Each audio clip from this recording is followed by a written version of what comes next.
Así a la cámara, o sea, me moveré, tiendo a moverme, entonces igual le pego un trompazo. Dice que contéis 15 segundos porque tarda un poquito y ya. Vale, empiezo yo, ¿vale? Vale, ¿No? sí.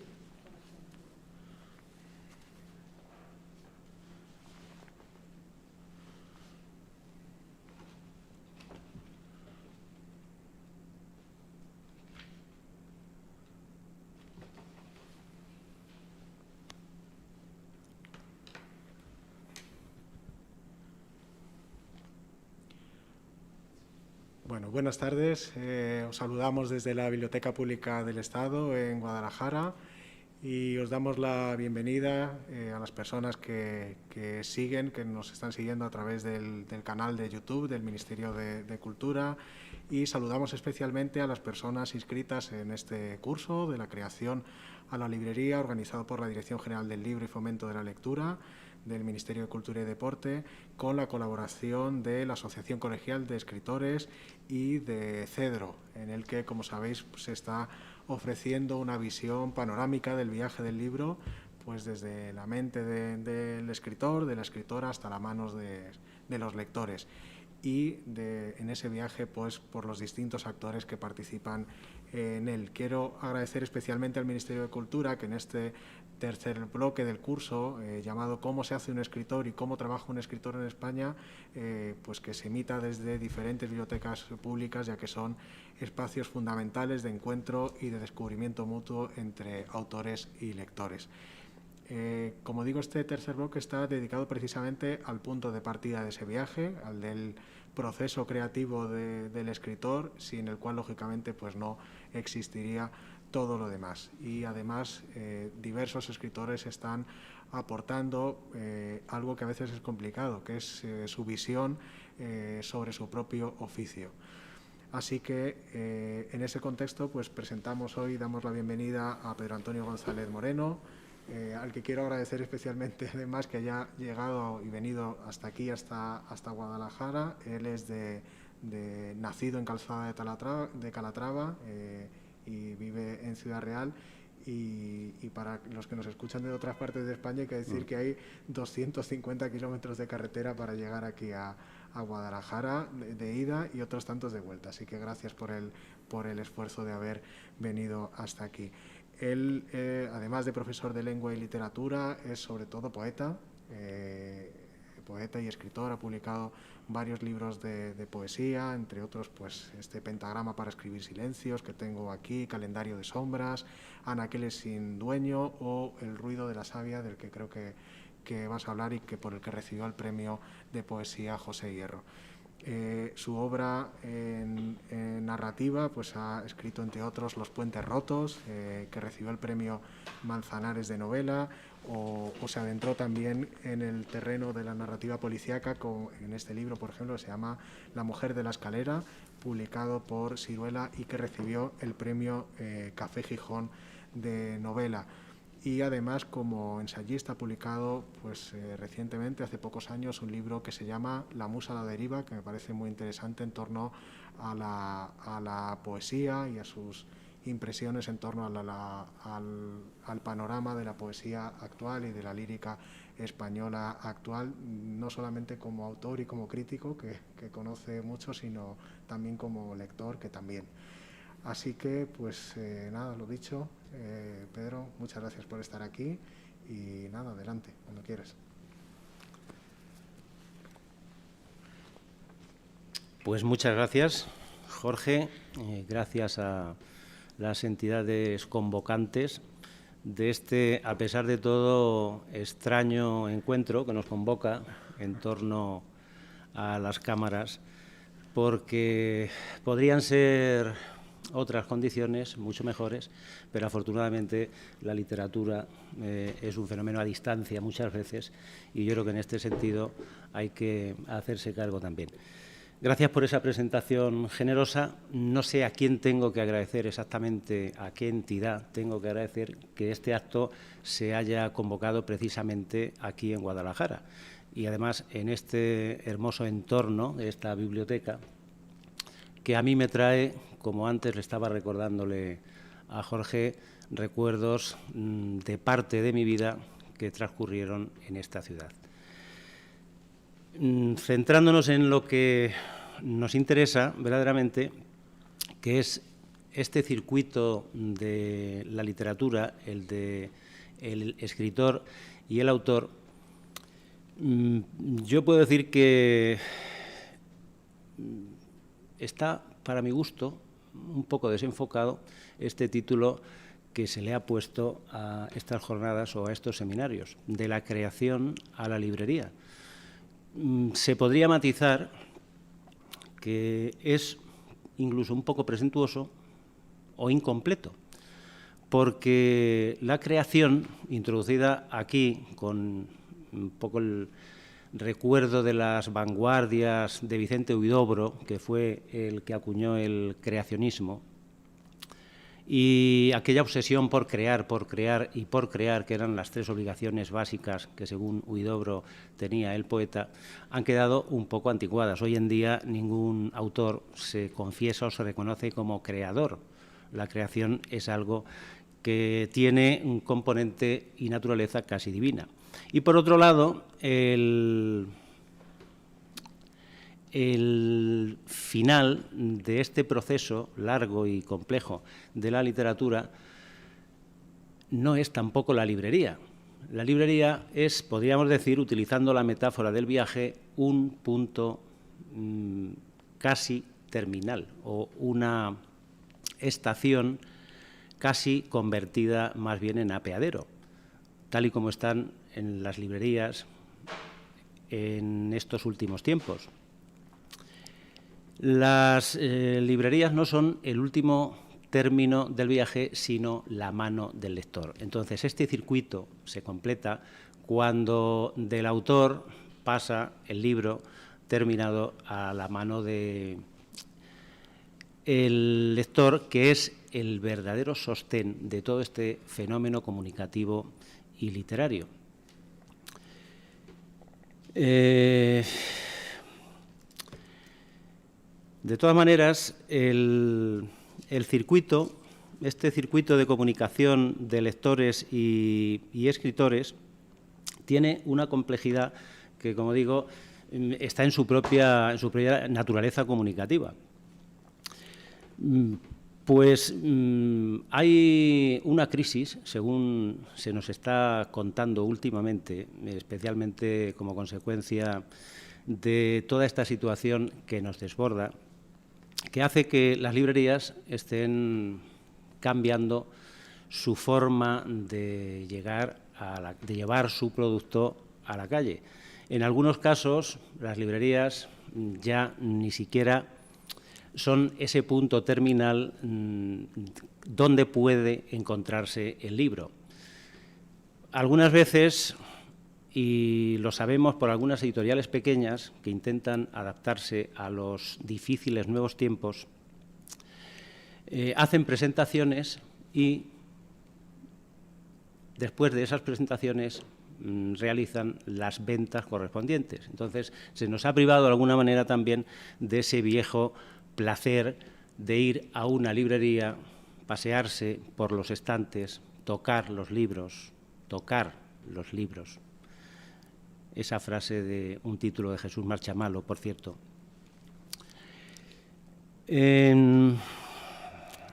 Las librerías han sido siempre algo verdaderamente fascinante y al lector hoy, entre unas cosas y otras, se le está privando de esa posibilidad de acercamiento al libro. En cualquier caso, tenemos que decir que para completar este proceso que va desde la creación, desde el autor, desde la escritura al lector,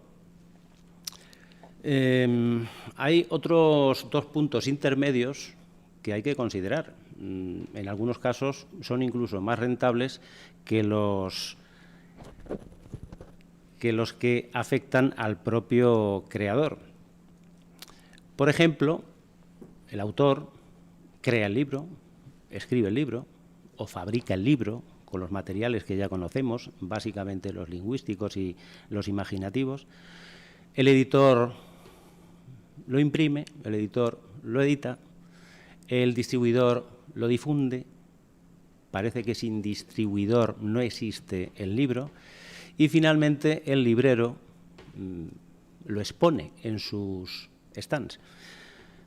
Lo curioso es que estos 4 elementos que componen y que acaban cerrando este largo proceso de la escritura tienen, según marca la ley, unos porcentajes de rentabilidad que son el 30, el 30, el 30 y el 10. Es decir, tanto el librero como el distribuidor como el editor se reparten aproximadamente, y al margen de los pactos que pueda haber después entre ellos, el 30% de los beneficios, mientras que al autor siempre le corresponde el 10%. Bueno, parece que está desproporcionada la relación o el porcentaje de beneficios, y eso quizá fue lo que llevó a Francisco Umbral, con ese humor que tenía, a decir, cuando le hicieron una pregunta relacionada con esto, ¿qué espera usted de la literatura?, se limitó a decir el 20%. Sencillamente ganar el doble. Pero los derechos de autor, la verdad es que no son nada generosos con los que, al fin y al cabo, son los pilares básicos de este proceso de la creación. Y además hay una serie de leyendas y de mitos por todos conocidos que, en virtud de esa escasa rentabilidad de la literatura, algunos autores, desde, por ejemplo, bueno, desde nuestros clásicos hasta nuestro muy querido y recordado Mariano José de Larra, que dijo que en este país escribir es llorar, hasta Valle Inclán, que en su Luces de Bohemia dijo también algunas de estas lindezas de las suyas. Por ejemplo, la literatura es colorín, pingajo y hambre. O el propio Galdós, que también en uno de sus episodios nacionales dijo que la literatura no daba ni para zapatos. Bueno, y algunas otras observaciones por el estilo. El caso es, y he aquí una de las grandes paradojas de la literatura, a pesar de esa aparentemente escasa rentabilidad que le corresponde al autor dentro de este largo y complejo proceso creativo, cada vez son más los autores, cada vez son más los escritores, y las cifras, las estadísticas, hablan por sí solas. Yo tengo algunas registradas en un libro que utilizo de vez en cuando en charlas de este tipo, porque está lleno de datos estadísticos. Por ejemplo, los escritores, según registraba en el año 2015, creo recordar, la Asociación Cedro, que vela, una de las entidades convocantes, por cierto, y que vela por los derechos de autor en este país, hablaba de 15.000 escritores asociados en España. Esto a fecha de 2015, que fue cuando este libro, La musa a la deriva, se publicó. He leído recientemente que 5 años después la Asociación Cedro reconoce en torno a 30.000 asociados, es decir, una proporción del doble en 5 años. Esto da noticia, entre otras cosas, de la buena salud de la literatura, y yo no sé si los talleres, precisamente estos talleres de creación, los talleres de escritura, han contribuido a que se duplique o se multiplique el número de escritores. Probablemente no, seguramente tiene relación con las redes, porque hoy en día la literatura, como casi todo, se mueve también en ese circuito.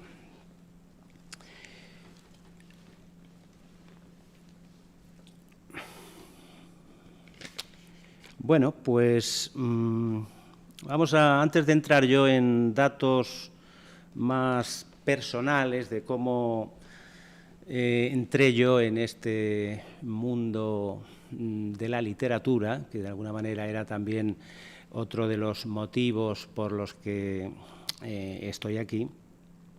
Decir también que ciertamente estos seminarios y estas charlas, estos talleres, se centraban obviamente en la figura del escritor, aunque quizá menos de lo que debiera en la figura del lector. Precisamente es el verdadero sostén de todo acto literario. Antes decíamos el final, el punto terminal de todo este proceso, de todo este viaje del libro desde que sale de las manos del autor es la librería. Verdaderamente no, no es la librería, es el lector. Y la figura del lector es una figura brumosa, que no se sabe exactamente muy bien dónde está. Larra se preguntaba también quién es el público y dónde se esconde, porque muchas veces parece que está por ahí agazapado en algún sitio. El lector, decían nuestros clásicos en los prólogos, que era atento, era un lector discreto, siempre apelaban a él, a su discreción, a su buen juicio. Y hoy en día yo creo que el lector está bastante distraído con muchas cosas, entre otras con las redes. La lectura del libro convencional seguramente no es una prioridad para el lector. Y el lector, claro, esquivo, el lector escurridizo, al fin y al cabo, es el que tiene que mover el fenómeno editorial. Yo precisamente en este libro, La musa a la deriva, traté de hacer un retrato psicológico y de comportamiento de la figura del lector, y especialmente del lector de poesía, que es la parte más débil de todo este edificio, porque es un lector de alguna manera caprichoso, y siempre se ha dicho que los lectores del género lírico, del género poético, en realidad son los propios poetas que se leen a sí mismos. Pero bueno, son algunas de estas paradojas que nos viene dando la literatura continuamente, y solamente voy a citar ya para terminar con este primer apartado de mi intervención, pues citando algo que nos reúne precisamente en un lugar como este. Yo creo que el lector con cara, el lector con nombre y apellidos, y el lector con vocación, el lector verdadero, es el que se encuentra en lugares como este, hoy lamentablemente vacío. Es el lector de las casas de cultura, el lector de los clubs de lectura. Todos tenemos alguna experiencia relacionada con ello. Y, por supuesto, también el lector de los colegios, cualquiera de los niveles docentes. Yo creo que ese es el público al que hay que cuidar y mimar mucho, porque ese es el futuro de verdad de la literatura y de este proceso del fenómeno literario. Hay que proteger mucho a ese lector, y yo lo sé porque he tenido la suerte, en bastantes casos, de toparme con estos lectores, voy a decir, simplemente desinteresados. El lector que seguramente no te conoce y después te va a conocer solo por haberte leído. Hay otro tipo de lectores que ya son, si se quiere, más interesados o más profesionales. Está el lector que necesariamente tiene que nutrirse intelectualmente por su trabajo, llámese docencia o llámese la propia literatura. Ese es el escritor lector, como se denomina en alguna de las etiquetas de estos guiones de talleres que se han venido publicando en estas jornadas. Ese es un lector diverso y tiene algunas curiosidades en las que tampoco podemos detenernos demasiado, pero hay de todo en la huerta lectora del Señor. Y hay incluso lectores del tipo de los que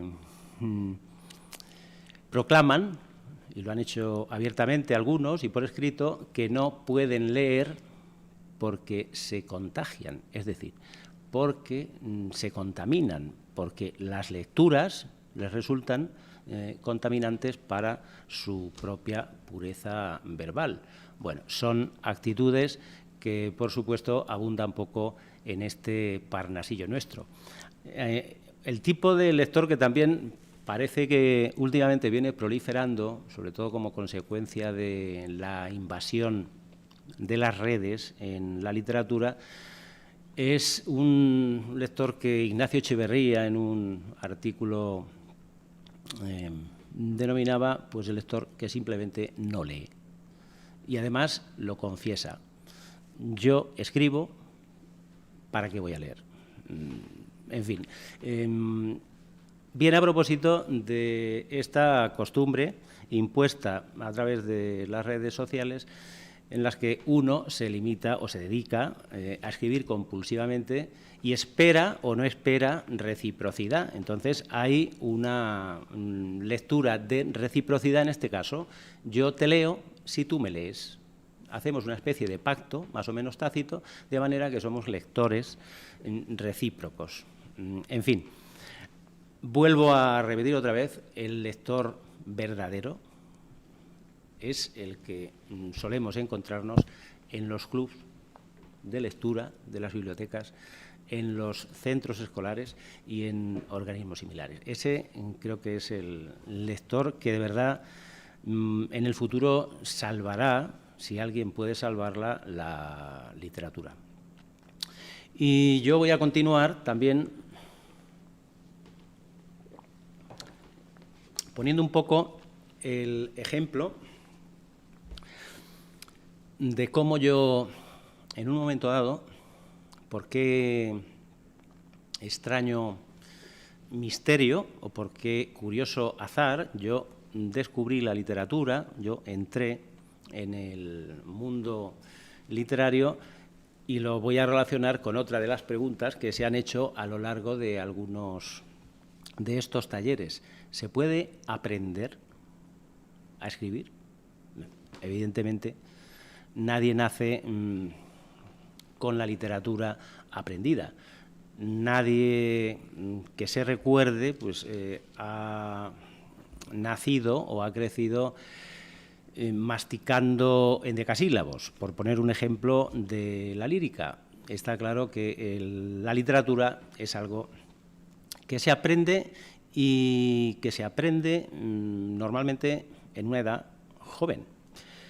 En mi caso, por ejemplo, como en muchos otros, me recuerdo a mí mismo, en torno a mis 12, 13 años, teniendo encuentros casi furtivos con la literatura, en este caso, primero con la lírica, y por ponerle nombre, podríamos ponerle el nombre de la musa Erato, que es precisamente la de la lírica.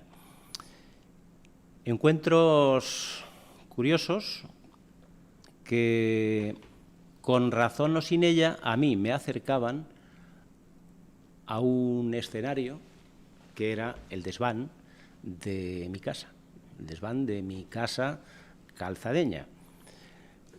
Un desván o cámara, como tenemos costumbre de decir por allí, que estaba, por supuesto, lleno de trastos viejos y un arca cubierta con un tapete rojo que a mí me sirvió en mis primeros momentos como tabla, como mesa de trabajo, como estudio para escribir mis primeros versos. Y efectivamente, se puede ver proyectada porque además, años después, muchos años después, en uno de mis libros de poesía titulado El ruido de la savia, que quiere escuchar precisamente esos ruidos del pasado, y ese pasado estaba contenido sobre todo en mi desván, le dediqué un poema a ese arca, que es el que voy a ir leyendo en este momento mientras supongo que aparece la imagen en pantalla. Una copa de savia. Alguien puso en mis labios aquella verde copa y escribí el primer verso. Fue sobre una gran arca con aires de ataúd, donde la ropa parecía íntima piel sin carne, seca piel de recuerdos. Bebí de aquella copa y un sabor dulce y amargo me ardió en el paladar. Allí empezó la savia a susurrarme su canción al oído. Y sobre la madera carcomida de aquel arca que olía a alcanfor y a perfume de nidos, a pedrisco y a semilla y a campos casi recién arados, a vértigo de andamios y a cansancio de arrieros, allí, sobre vestidos de novia y sobre trajes futuros de mortaja, bebí los sorbos del primer poema. Solo más tarde supe que en esa copa había algo de savia y mucho de veneno. Ese fue mi primer estudio. A partir de ese momento yo quedé atrapado en el interior de ese arca y ya no he vuelto a salir nunca de allí. Se entiende, ese arca es una metáfora de una jaula que es la literatura. Desde dentro yo he seguido escribiendo siempre atado a su madera. Allí los voy a enseñar solamente como ejemplo. Allí no solamente escribí ese primer verso, como decía uno de los versos de ese poema, sino que escribí casi una obra incompleta de adolescencia. Por ejemplo, este cuaderno que yo creo que todos los escritores en su adolescencia han escrito y han guardado muy pudorosamente, como yo.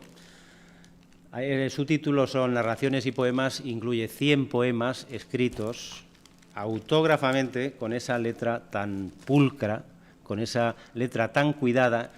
Da igual, aunque no se vean los detalles, es solamente para ilustrar que tanto en verso como en prosa yo, por alguna extraña razón, me forjé allí, sobre ese escritorio extraño, sobre ese arca, y naturalmente, fechado entre el 1973, 74 y 75, aquí está contenida la obra completa de mi adolescencia. Aquí están los primeros sonetos que yo escribí, los primeros romances, en fin, todo un manual de literatura, porque yo por entonces pues ya había ido leyéndolo todo y, bueno, todo lo que caía en mis manos, por supuesto, y tanto en verso como en prosa. Como ejemplo de todo aquello que yo escribí sobre ese arca y como recuerdo y homenaje, quiero decir también a aquellas novelitas del oeste que muchos leíamos por entonces y que encontrábamos y cambiábamos en los kioscos, llegué a escribir también una novelita titulada El pueblo fantasma, una novelita del oeste, 100 y pico páginas, donde se puede ver, por ejemplo, que yo, pues bueno, escribía como escribía, pero dibujaba bastante peor, como se puede ver. Ahora lo veo en color y demás, la portada parece que, en fin, es casi de profesional. Pero uno no se podía imaginar lo que cuesta dibujar un caballo. Y además, en el interior también había una serie de ilustraciones de viñetas al estilo de las que había antiguamente en alguna editorial como Molino, creo recordar, editorial Molino, que editaba con viñetas, y también, siguiendo esa línea editorial, yo me permitía la osadía de vez en cuando de incluir algunas ilustraciones de viñeta. Caprichos de la adolescencia.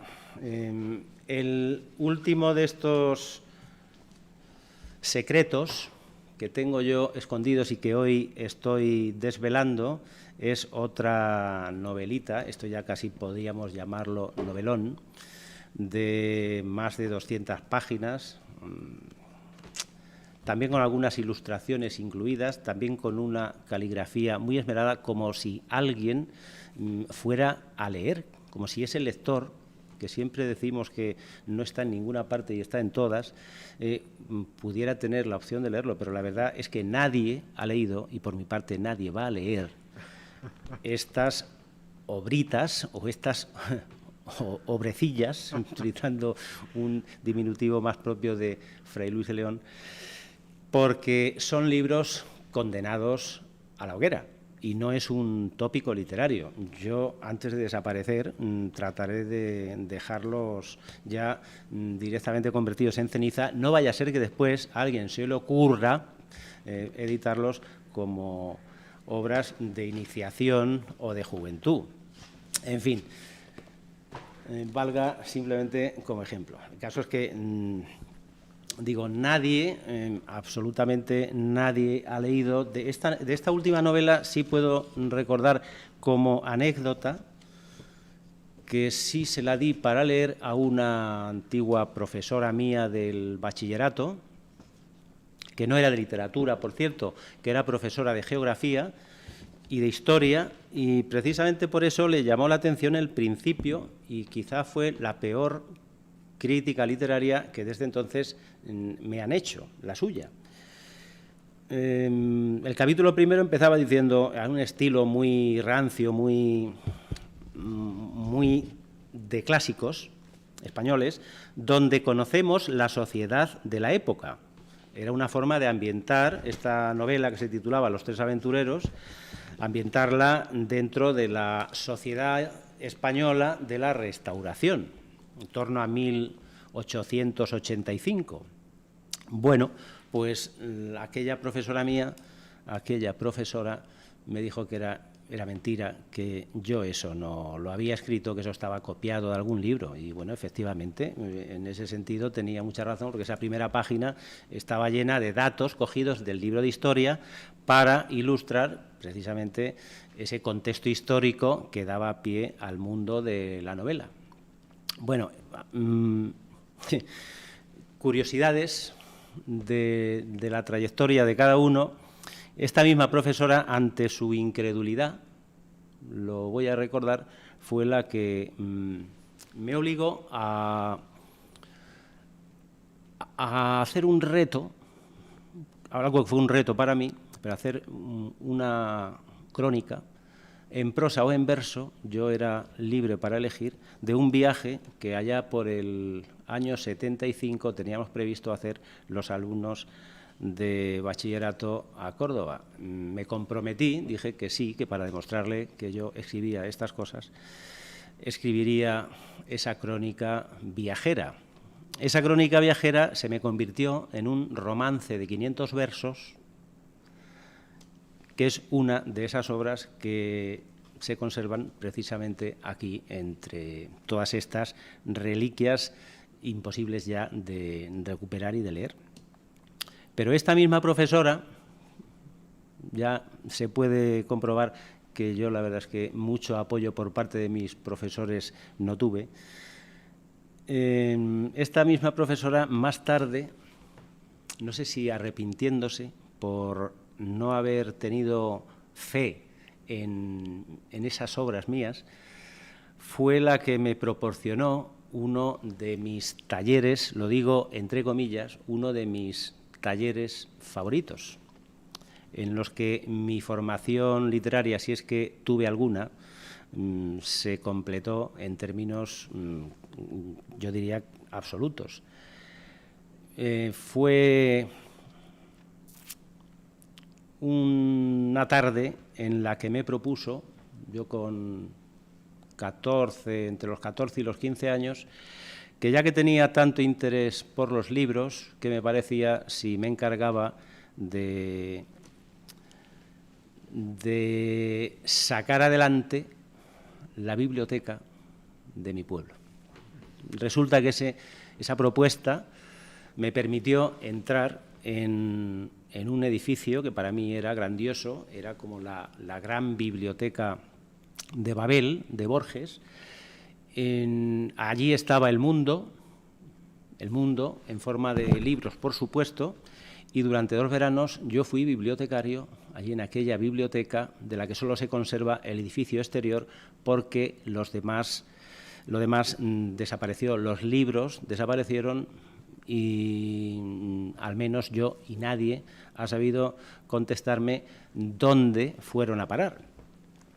Pero aquel fue mi otro taller verdadero donde yo crecí literariamente, porque allí había pocos lectores verdaderamente y yo tenía tiempo de sobra no solamente para catalogar, para poner signaturas, sino sobre todo para leer. Y allí pues leí autores a los que luego he tenido además la suerte de conocer en persona. Entonces fue como un pasillo que me comunicaba verdaderamente con el mundo real de la literatura. Hay otros 3 libros que han sido para mí el taller de mi adolescencia. Yo, sin darme cuenta, fui paso a paso, libro a libro, metiéndome en un terreno que era como pantanoso, dulcemente pantanoso, y el que una vez que estabas ya metido,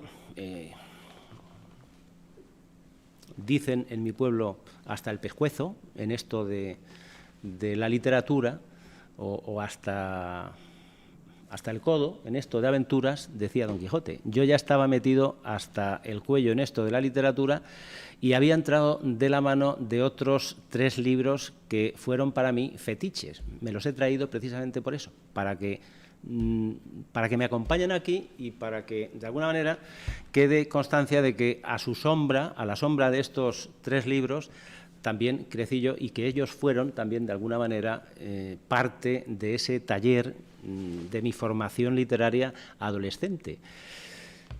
Son autores, uno romántico, hay 2 como este, uno es de Espronceda y otro de Bécquer, 2 de los primeros premios que yo gané en el instituto de mi pueblo. Desde entonces ya tenía para siempre el mote o el baldón de poeta. Otro, más inolvidable todavía para mí, el de las poesías completas de Antonio Machado, un libro que tiene ya 100 años y está casi desencuadernado.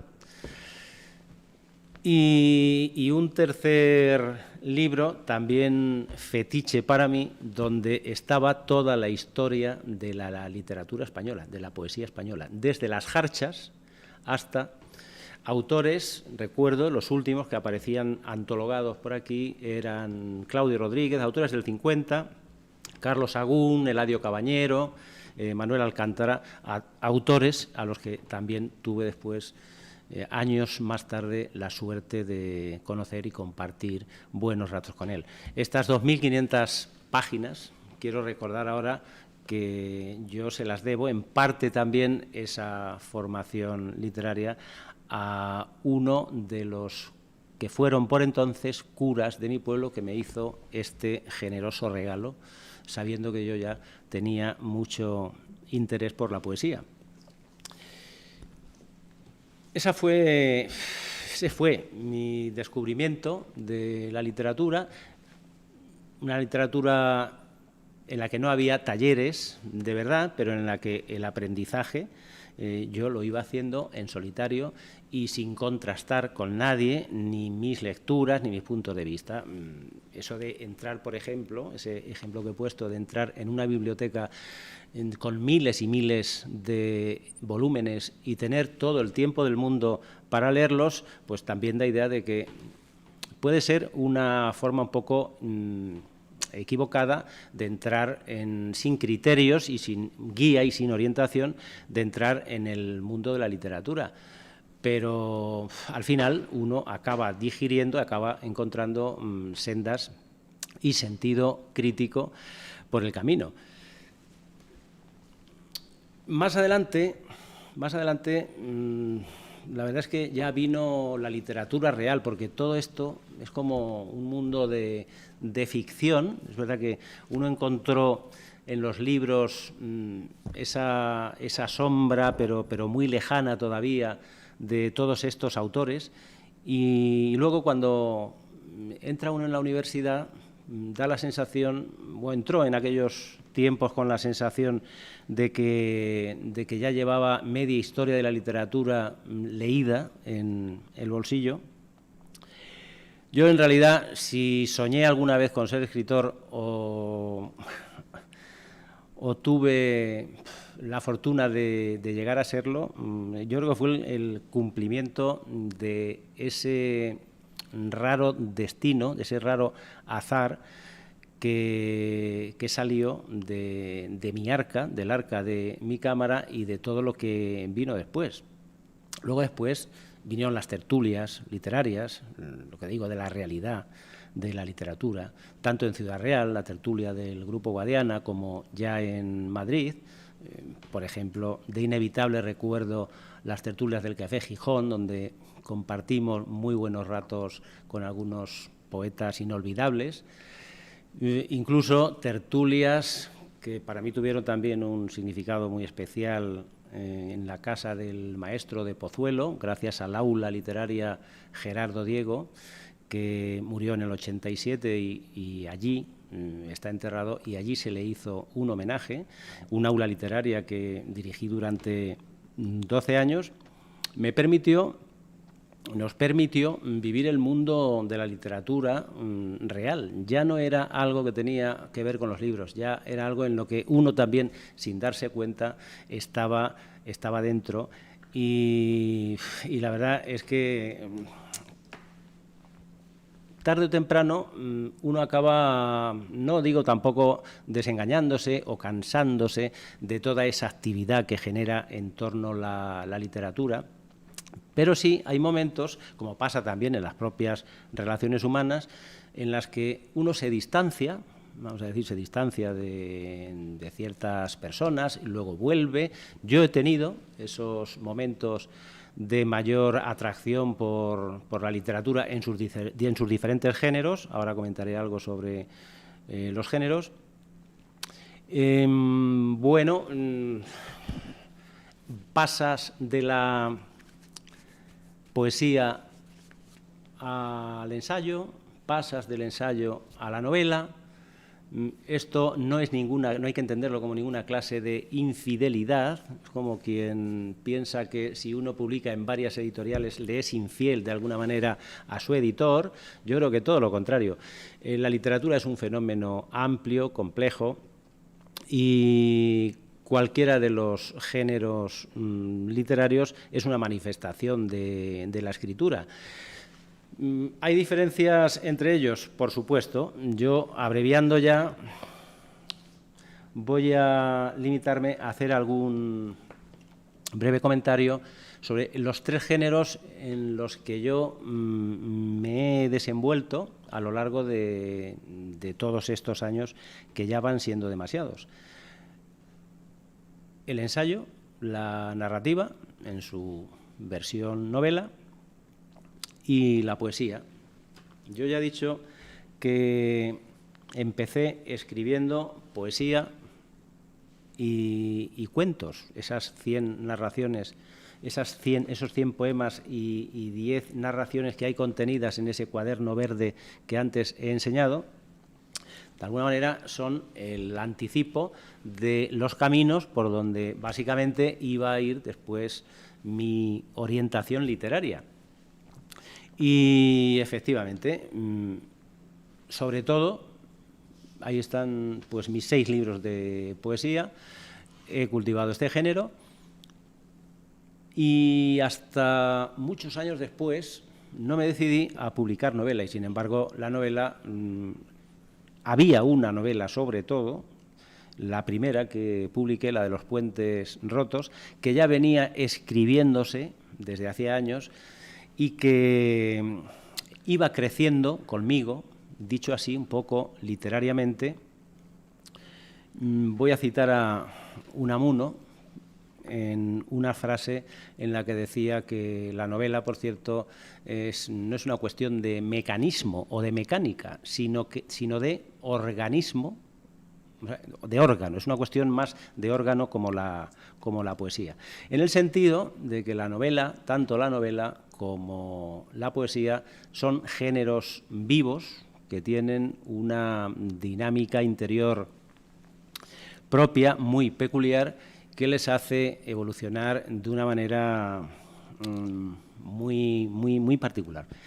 El ensayo y algunos otros géneros de estos que yo he llamado subalternos, relacionados con él de alguna manera, por ejemplo, los prólogos, las presentaciones, las reseñas, las solapas, textos que son de alguna manera, pues circunstanciales, son mecánicos en el sentido de que solo necesitan un guión previo con tesis incluida, seguramente, y un desarrollo posterior. Todo eso se puede hacer sobre la marcha. Eso quiere decir, uno puede sentarse antiguamente delante de la máquina de escribir, ahora delante del ordenador, a elaborar un texto ensayístico, un artículo periodístico, un prólogo, etcétera, etcétera. Porque lo único que tiene que tener claro es la tesis y el desarrollo de los argumentos. Ese tipo de escritura, yo, por ejemplo, no lo concibo en otros géneros, por ejemplo, en la narrativa o en la poesía. Y no lo concibo porque, para mí, y creo que coincido con esto con algunos otros autores, tanto el poema como el relato son textos, son géneros que de alguna manera se hacen también a sí mismos. Por poner un ejemplo propio, puedo decir que, refiriéndonos a la lírica, yo tengo la costumbre de escribir a mano. Todo lo que considero primera posible versión de un poema, esto vale también para la novela, siempre escribo con tinta y a mano sobre un papel. Dejo pasar el tiempo, pueden pasar días, pueden pasar semanas, incluso pueden pasar meses, y alguna vez vuelvo sobre ese poema y ese poema puede sufrir cambios que yo voy añadiendo en un color distinto. Entonces, mi proceso de elaboración de un poema, por ejemplo, puede ser verdaderamente laberíntico. En este caso se mezclan solamente dos tintas, aunque no se vean detalles, es igual porque es un simple borrador, pero a una primera versión de un poema en tinta azul le pueden seguir muchas correcciones en tinta roja y pueden continuar algunas otras correcciones, tachaduras y enmiendas en tinta negra, con lo cual, al final, ya digo, eso es algo verdaderamente imposible de seguir por alguien que no sea el propio autor, que sabe dónde tienen que ir las flechas y demás. ¿Qué es lo que demuestra esto? El poema está vivo mientras no pasa a la letra impresa. En mi caso particular, lo paso al ordenador y esa viene a ser la versión casi definitiva, porque luego alguna otra corrección puede haber, pero ya escasas. En cuanto a la poesía, se han dicho tantas cosas desde el punto de vista de la teoría. Enseñar a escribir un poema, esta otra de las preguntas que se han manejado mucho, no solamente en estos talleres, sino que también en los sucesivos, y siempre, porque la teoría literaria siempre va por ahí, es a la hora de definir el poema. Puede enseñarse el poema, puede aprenderse el poema. Se puede enseñar a escribir un poema. La técnica del poema, sí, evidentemente. Se puede enseñar el ritmo, se puede enseñar el recurso literario, igual que se puede enseñar a analizar en una clase, se puede enseñar todo ese tipo de cosas que son recursos formales. Pero antiguamente se llamaba don aquella capacidad que alguien tenía para crear ese poema, y es lo que siempre se ha llamado también inspiración. La inspiración no puede aprenderse ni enseñarse, pero existe verdaderamente la inspiración. Jocosamente se ha dicho más de una vez que los dioses nos daban el primer verso al poeta, y luego el poeta continuaba el poema y lo estropeaba. Bueno, pues es una exageración, pero efectivamente nunca se sabe muy bien si el poema viene de fuera, aquella inspiración platónica, o al contrario, el poema sale de dentro y como una especie más bien de transpiración, y entonces la expresión del poeta viene a ser como la expresión de alguna cualidad orgánica, porque, bueno, estoy recordando, por ejemplo, a Blas de Otero cuando decía escribo como escupo.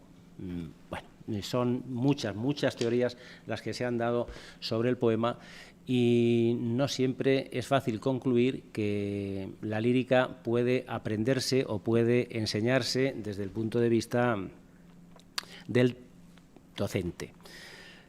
Aquí, en estos libros, en estos autores, en todos los autores que hemos leído, ahí estamos nosotros necesariamente.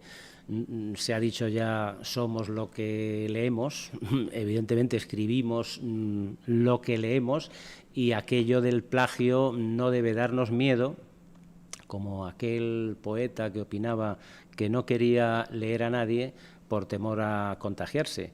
O sea, el plagio en el sentido de el recuerdo de lo que acabas de leer se te va a acabar convirtiendo en un tic literario tuyo, en un rasgo de estilo. Bueno, todo se va decantando con el tiempo. Inevitablemente la lectura es la mejor mesa de trabajo de la literatura. En cuanto a la novela, recordaba yo esas palabras de Unamuno. La novela, como la poesía, no son cuestión de mecánica, no son mecanismos, sino más bien organismos. Y con la novela a mí me ha sucedido algo muy parecido. Y en relación con esa, que fue mi primera novela publicada, la de Los puentes rotos, que empecé muy joven a redactar, y que después de atravesar muchos y muchos manuscritos y versiones, hasta el año 2007 no encontró versión definitiva. Yo pensaba ya que aquella iba a ser la novela eterna, la novela de toda mi vida, donde los personajes iban cambiando conmigo, iban evolucionando conmigo. Y es un ejemplo evidente de lo que significa, en esos términos unamunianos, lo de la novela como organismo. Poema es un organismo vivo, nunca se sabe exactamente cómo va a terminar, cómo va a desarrollarse, y en cuanto a la novela, soy de la misma opinión. Uno tiene, en mi caso por lo menos, la idea del mundo, los personajes, la trama, la historia que quiere desarrollar, pero yo no soy de los que se atan a un guión férreo y estricto preestablecido. Me gusta dejar un margen, y yo creo que la novela debe funcionar de esa manera, no como algo mecánico, insisto otra vez en esa diferencia, sino como algo orgánico. Y puede incluso llegarse a extremos en los que, como también se ha hablado de bloqueos, determinados bloqueos que se producen a la hora de escribir, en este caso más bloqueos narrativos que bloqueos líricos, cuando una narración ha llegado a un momento determinado en el que tienes que tomarte un descanso y a ver qué pasa después, a ver si, por ejemplo, después de las vacaciones o después del fin de semana conseguimos darle solución a esa encrucijada. Bueno, pues resulta que como los personajes, y esto también es muy nivolesco, muy de la niebla unamuniana, aquella en la que los personajes llegan a tener entidad y vida propia y hasta pueden rebelarse contra el autor. Bueno, pues en ese sentido uno llega a encontrarse con situaciones en las que los propios personajes, mientras hablan entre ellos, mientras dialogan, pueden llevar hacia una solución o hacia un camino narrativo a la novela en el que uno, como autor, no había pensado siquiera. Bueno, esto parece que es exagerar un poco las cosas y caer en esos términos de la formulación nivolesca, unamuniana, pero es cierto que los personajes se definen y actúan dentro de una novela y una vez que adquieren capacidad y adquieren identidad propia, pueden comportarse al margen incluso de lo que el propio autor ha decidido. En ese sentido, conviene dejar, ya digo, ese margen de actuación a las criaturas, siempre se las ha llamado de esta manera, y yo creo que, sobre todo por eso, porque el poema es un mundo cerrado, pero en continua evolución, pero sobre todo la narración, la novela, es, si hay que definirlo de alguna manera definitiva, yo creo que sería esa, es un mundo en evolución constante, donde sobre todo los personajes evolucionan. ¿Cómo no recordar, en este caso, al inventor de la novela moderna que ya lo escribió todo? Volvemos a Cervantes y volvemos a Don Quijote y Sancho, esos dos personajes que crecen, evolucionan e incluso se influyen, se interactúan tanto que acaban sanchificándose por un lado y quijotizándose por otro. O sea, este es el mejor ejemplo que puede citarse de cómo la novela es un género vivo donde los personajes actúan, crecen, evolucionan, se desarrollan y de alguna manera tienen voluntad propia, llegan a adquirir voluntad propia dentro de una narración. Algunas veces nos han preguntado a los autores en relación con esta diferencia de géneros, ¿con cuál nos quedamos? Es como preguntarle a los padres cuál es el hijo que más quieres y demás. Bueno, son géneros distintos. Uno parece que empieza siendo poeta y acaba siendo poeta. El prestigio social de la palabra parece que absorbe a todo lo demás. Pero la poesía y la narrativa, en el fondo, van siempre juntas. Yo me reconozco en cada uno de mis libros y en cada uno de mis géneros y vuelvo otra vez a recordar a Unamuno, que te decía que él, como lector, descansaba de unos libros leyendo otros, descansaba de unos géneros leyendo, escribiendo otros. Yo, más o menos, hago lo mismo. Descanso de la poesía escribiendo novelas. Descanso de la novela escribiendo de vez en cuando algún ensayo y géneros por el estilo. En fin, no podemos alargarnos mucho más, así que yo voy a ir cerrando ya mi charla. No sé si hay alguna pregunta por ahí que pueda comentarse. Bueno, muchísimas gracias, Pedro. Yo, bueno, como estamos acostumbrados a los actos en público, pues es verdad que, como tú decías al principio, es extraño. Tenemos apenas 5 minutos, pero mira, tengo de las personas que están siguiendo la charla desde casa 2 preguntas que si quieres contestar brevemente. Una persona pregunta ¿qué opinas de la autoedición?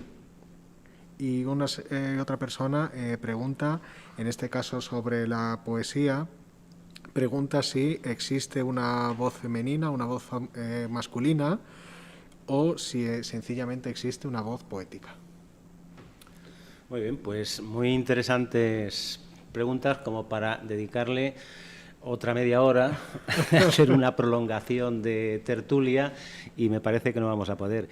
En cuanto a la primera pregunta, todos hemos pasado por ahí en nuestros tiempos jóvenes. Yo no he citado un libro en el que, junto con otros 3 compañeros y buenos poetas de Ciudad Real, he citado antes el Grupo Guadiana, junto con ellos editamos un primer libro de adolescencia, como no, a los 18 años, que era una autoedición, pero no autoedición con nuestro propio dinero. Era una edición financiada por una entidad cultural de aquel entonces en Ciudad Real, año 1979. Más o menos.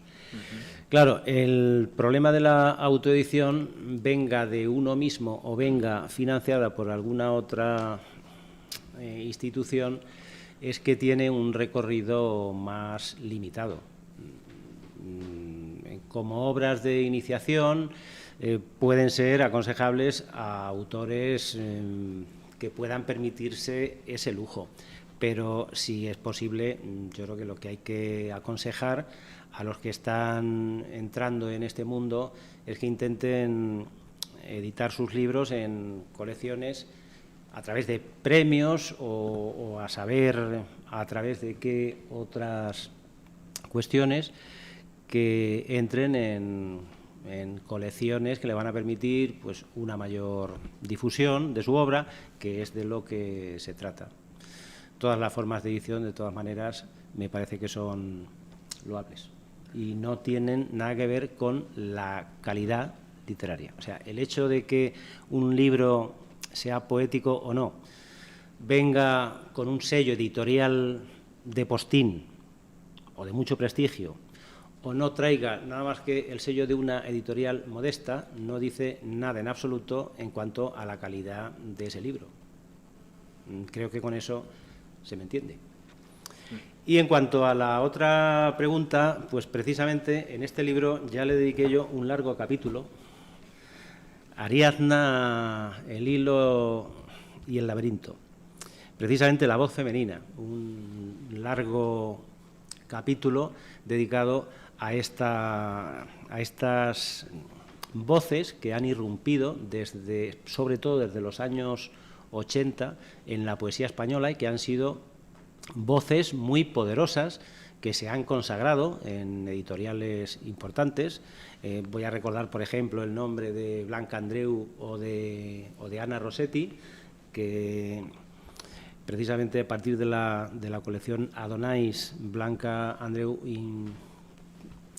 creó una especie de postsecuela del surrealismo que funcionó muy bien durante aquellos años. Y 2 ejemplos que simplemente vienen a ilustrar algo que ya desde entonces viene teniendo mucho, pero que mucho poder. La voz de la mujer, que estuvo durante tantos años apartada de la cultura, de la sociedad en general y de la cultura y de la literatura en particular, a partir de esa década, sobre todo de los primeros años 80, empezó a aportar con un acento distinto, con una frescura muy diferente, lo que no se había cantado nunca. El sujeto poético femenino ha aportado una viveza que no había tenido durante muchos siglos de tradición la poesía española. O sea, pasar de ser objeto literariamente, ¿me entiende?, objeto lírico, a ser sujeto lírico, eso ha cambiado en muchísimos casos el funcionamiento y la calidad de la poesía. Desde mi punto de vista, y ya presenté mi escepticismo precisamente por escrito en ese libro, no se trata tampoco de hacer una guerra de géneros o de sexos poéticos, porque no es una cuestión, la poesía no es una cuestión de sexo, ya lo hemos dicho muchas veces. Es una cuestión de voz. Entonces, la voz femenina y la voz masculina, en principio, no deberían tener, no deberían estar enfrentadas, sino que simplemente cada una aporta una visión distinta del hecho poético. Y lo que no podemos es llevar las cosas a un extremo. Es que se han distorsionado mucho las cosas en los últimos años. Se estableció una cuota de igualdad para las antologías, porque se decía y se sigue diciendo todavía que las antologías eran mayoritariamente masculinas, pero cuando han aparecido voces muy interesantes en el lado femenino de la lírica, se han incorporado sin ningún problema. A pesar de todo, pues hay mujeres más radicales que siguen reclamando que no hay absoluta igualdad, por ejemplo, no en el mercado o en la forma de acceso a ciertas editoriales, no, sino que tampoco hay una plena justicia o igualdad a la hora de entrar en determinadas antologías, que siguen estando acaparadas por los hombres o que siguen estando dirigidas por hombres, se entiende por los antólogos. Bueno, creo que tampoco se trata de llegar al delirio de la cuota exacta del 50%. Yo creo que en este caso el único criterio que debe manejarse siempre es el de la calidad. Pues muy bien, Pedro. No sé si te gustaría añadir alguna cosa más como colofón a la charla. Bueno, pues ya que se ha hablado en algunos momentos de estos talleres de lo que tiene la literatura de viaje, cómo empezar, cómo terminar ese viaje, siguiendo con esa metáfora del viaje, verdaderamente esto lo vamos dejando por el camino. Estas son las huellas, los libros, son huellas de nuestra propia identidad que vamos dejando por ahí para que alguien, al pasar, las recoja. Yo prefiero quedarme con esa imagen, sabiendo además que una de las cosas que más merecen la pena en este recorrido de la literatura, que verdaderamente tiene momentos complicados, es que uno se encuentra por ahí muchos compañeros de viaje que son, ya digo, de lo mejor que aporta la literatura. Los caminantes que gracias a un libro o gracias a la propia literatura consigue que le acompañen en ese viaje. Bueno, pues muchísimas gracias, Pedro. Gracias, buen viaje a ti también, ¿verdad?